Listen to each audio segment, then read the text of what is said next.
When in the course of human events it becomes necessary for one people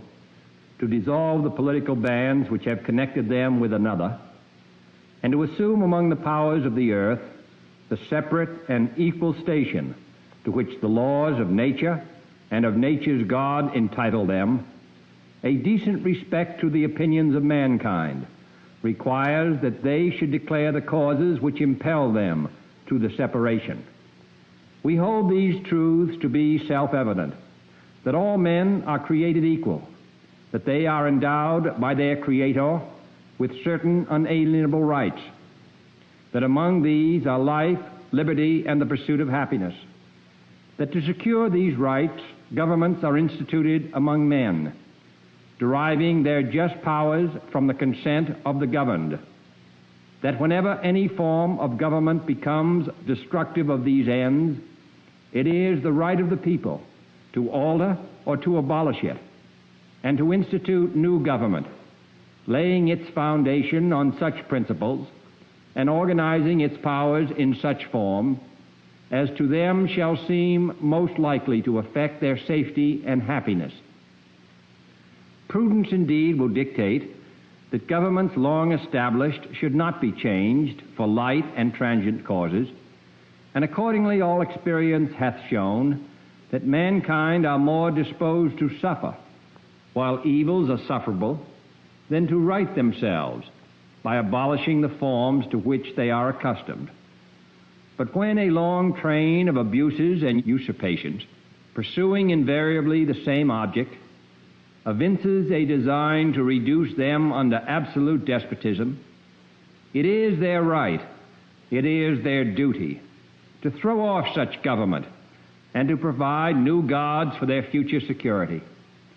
Such has been the patient sufferance of these colonies,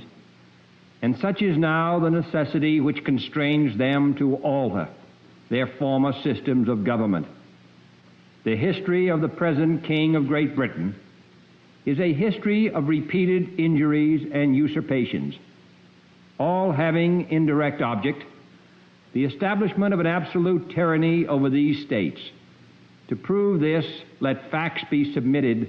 to a candid world. He has refused his assent to laws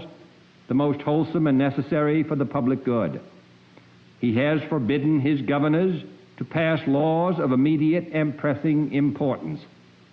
unless suspended in their operation till his assent should be obtained. And when so suspended,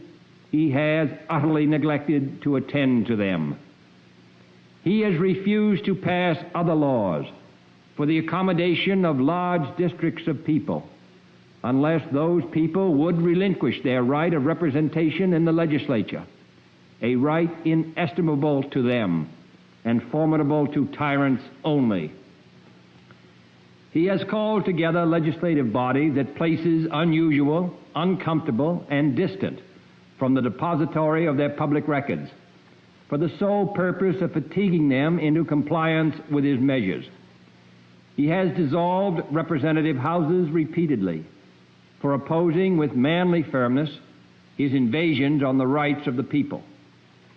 He has refused for a long time, after such dissolutions, to cause others to be elected, whereby the legislative power, incapable of annihilation, have returned to the people at large for their exercise, the state remaining in the meantime exposed to all the dangers of invasion from without and convulsions within. He has endeavored to prevent the population of these states, for that purpose obstructing the laws for naturalization of foreigners, refusing to pass others to encourage their migrations hither, and raising the conditions of new appropriations of land. He has obstructed the administration of justice by refusing his assent to laws for establishing judiciary powers. He has made judges dependent on his will alone, for the tenure of their offices and the amounts and payment of their salaries. He has erected a multitude of new offices and sent hither swarms of officers to harass our people and eat out their substance. He has kept among us, in times of peace, standing armies without the consent of our legislatures. He has affected to render the military independent of and superior to the civil power. He has combined with others to subject us to a jurisdiction foreign to our Constitution and unacknowledged by our laws, giving his assent to their acts of pretended legislation, for quartering large bodies of armed troops among us, for protecting them by a mock trial from punishment for any murders which they should commit on the inhabitants of these states, for cutting off our trade with all parts of the world, for imposing taxes on us without our consent, for depriving us in many cases of the benefits of trial by jury, for transporting us beyond seas to be tried for pretended offenses, for abolishing the free system of English laws in a neighboring province, establishing therein an arbitrary government, and enlarging its boundaries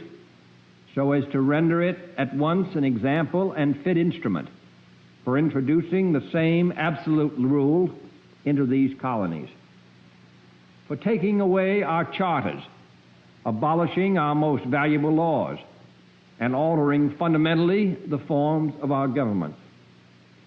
for suspending our own legislatures and declaring themselves invested with power to legislate for us in all cases whatsoever. He has abdicated government here by declaring us out of his protection and waging war against us. He has plundered our seas, ravaged our coasts, burned our towns, and destroyed the lives of our people. He is at this time transporting large armies of foreign mercenaries to complete the work of death, desolation, and tyranny already begun with circumstances of cruelty and perfidy, scarcely paralleled in the most barbarous ages, and totally unworthy the head of a civilized nation. He has constrained our fellow citizens, taken captive on the high seas, to bear arms against their country, to become the executioners of their friends and brethren, or to fall themselves by their hands. He has excited domestic insurrections among us, and has endeavored to bring on the inhabitants of our frontiers the merciless Indian savages, whose known rule of warfare is an indistinguished destruction of all ages, sexes, and conditions. In every stage of these oppressions, we have petitioned for redress in the most humble terms. Our repeated petitions have been answered only by repeated injury. A prince whose character is thus marked by every act which may define a tyrant is unfit to be the ruler of a free people. Nor have we been wanting in attentions to our British brethren. We have warned them from time to time of attempts by their legislature to extend an unwarrantable jurisdiction over us. We have reminded them of the circumstances of our emigration and settlement here. We have appealed to their native justice and magnanimity, and we have conjured them by the ties of our common kindred to disavow these usurpations, which would inevitably interrupt our connections and correspondence. They too have been deaf to the voice of justice and of consanguinity. We must therefore acquiesce in the necessity which denounces our separation, and hold them as we hold the rest of mankind, enemies in war, in peace friends. We, therefore, the representatives of the United States of America,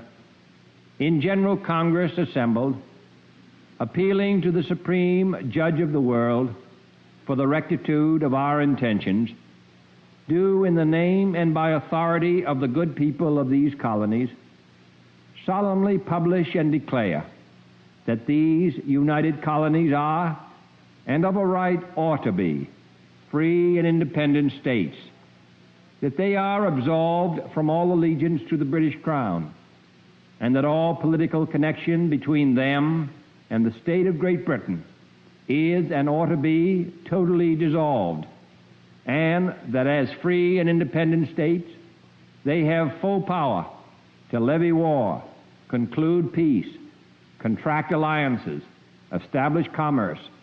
and to do all other acts and things which independent states may of right do. And for the support of this declaration, with a firm reliance on the protection of divine providence, we mutually pledge to each other our lives, our fortunes, and our